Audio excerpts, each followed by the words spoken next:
may bahay-bahayan po kami. Binili kami tita dito dahil po yung size cutter.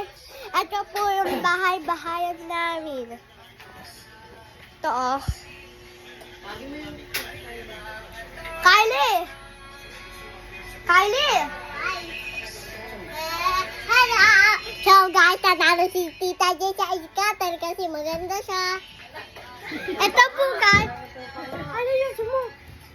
Ito po yung loob niya. May ilaw po siya. Ayan wasawa.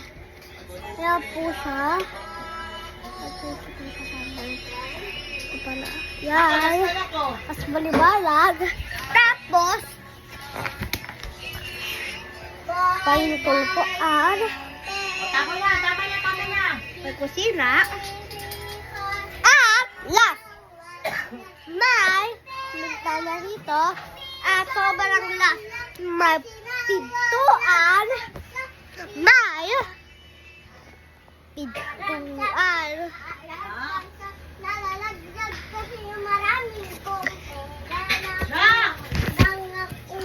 Nakuha. Ano na lang?